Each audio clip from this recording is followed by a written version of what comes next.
हम सभी गंजू परिवार भोपाल के सदस्य आपके सामने बैठे हैं। पिछले कई वर्षों से हम एक मुसीबत से गुजर रहे हैं और उस मुसीबत का कारण ये है कि हमने एक शिकायत की थी छत्तीसगढ़ भू राजस्व विभाग कोरिया में। शिकायत ये थी कि हमारी कुछ पैतृक संपत्ति का अंश एक फर्जी शपथ पत्र के माध्यम से हमसे छीन लिया गया। हमने उसकी शिकायत की। वो शिकायत की प्रक्रिया बहुत लंबी चली और जब तक हमको वो भूमि का अंश वापस मिला तब तक ये पता चलता है कि उस भूमि का अधिकांश भाग बिक चुका है।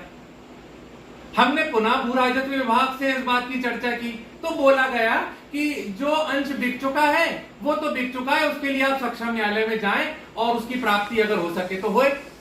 एक लड़ाई हमारी ये चली। उसके बाद हमने अपनी पैतृक संपत्ति के जो बाकी के हिस्से हैं उसमें अपनी सह खातेदारी मांगी। वो सह खातेदारी हम कई समय से मांग रहे हैं। उसके लिए हम कई बार बैकुंठपुर कलेक्ट्रेट, तहसीलदार ऑफिस, जिन जिन जगहों पे जाके गुहार लगाई जा सकती थी हम गए। एक बार नहीं कई बार गए। जाने का व्यय, जाने का खर्चा, समय, आपाधापी, परेशानी, वो सब हमारे परिवार ने कई वर्षों से झेली। इसके बीच में हमने अपने पिताजी को भी खो दिया। आज स्थिति यह है कि कई बार अपनी बातों को रखने के पश्चात, कई बार अपनी मुसीबतों के डिस्कशन करने के पश्चात हमको कई बार अधिकारियों की तरफ से, कलेक्टर साहब की तरफ से, तहसीलदार की तरफ से, जितने भी राजस्व विभाग के अधिकारी हैं उनकी तरफ से बहुत बार हमको ये आश्वासन मिलता है कि न्याय मिलेगा, न्याय मिलेगा। लेकिन justice delay is justice denied. अगर हमको आज तक न्याय नहीं मिल रहा है, कई वर्ष हो गए, 10 साल हो गए हमको ये लड़ाई लड़ते हुए, अगर हम इतने वर्षों में न्याय नहीं मिल रहा, यहाँ पे आप देखेंगे पुलिंदा लगा हुआ है एप्लीकेशंस का। अलग अलग विभागों में माननीय प्रधानमंत्री महोदय के पोर्टल पे जितनी जगहों पे हम शिकायत कर सकते थे हमने किया। और ये तो आपके सामने छोटा सा नमूना है, फाइल भर के हमने पत्र लिखे। कई बार हम वहां पे गए, आश्वासन मिल रहे हैं। जमीन का टुकड़ा मिला तो वो जो पूरा बिक चुका है और थोड़ा सा रह गया है उसमें किसी का अतिक्रमण है, वो किस बात की जमीन, और बाकी की भूमि जिसपे अगर हमारा नाम नहीं चढ़ा तो वो भी बिक जाएगी।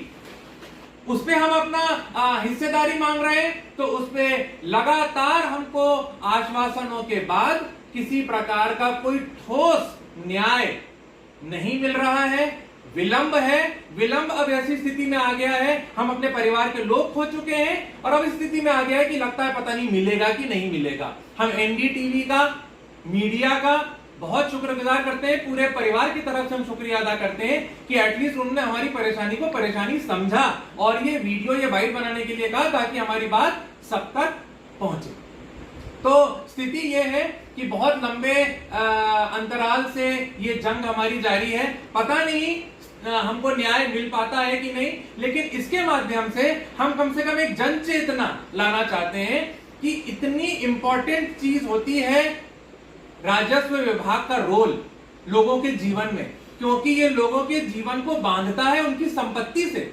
उनकी संपत्ति का रख रखाव इसका दायित्व है राजस्व विभाग के ऊपर। और अगर भू राजस्व विभाग दायित्व इस प्रकार से निभाएगा, मना ना करे लेकिन दे भी ना, और व्यक्ति जूझे जा रहे हैं, हमारे खर्चे हो रहे हैं, हमारे परिवार वालों के, लगातार हम परेशानी में पड़ रहे हैं, उम्र निकल रही है, बायोलॉजिकल क्लॉक तो चलेगी ही चलेगी।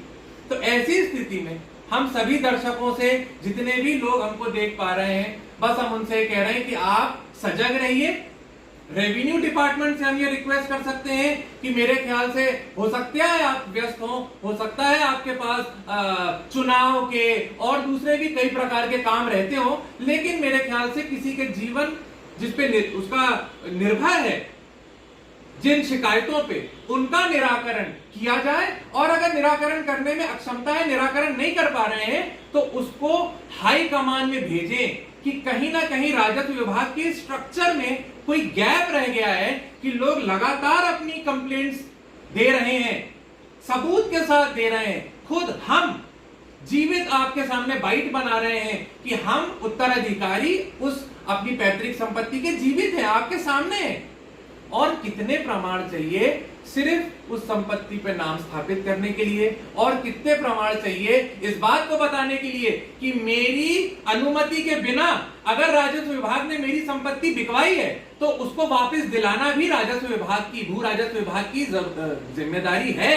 वो मुझे कहीं और शायद नहीं भेज सकता। मैं कोई न्याय या लॉ का जानकार तो नहीं हूं, लेकिन मेरी सहज बुद्धि मुझे इस बात का प्रमाण देती है कि अगर मैंने ये बात बोली है, अगर मैं ये बात साबित कर पा रहा हूं कि मैं अपनी पैतृक संपत्ति का उत्तराधिकारी हूं, तो इसके अंदर पुनः नाम स्थापित करना, मेरी भूमि वापस दिलाना, ये छोटी मोटी फिर दस्तावेजी काम ही रह जाते हैं, इनमें वर्षों लग जाने चाहिए।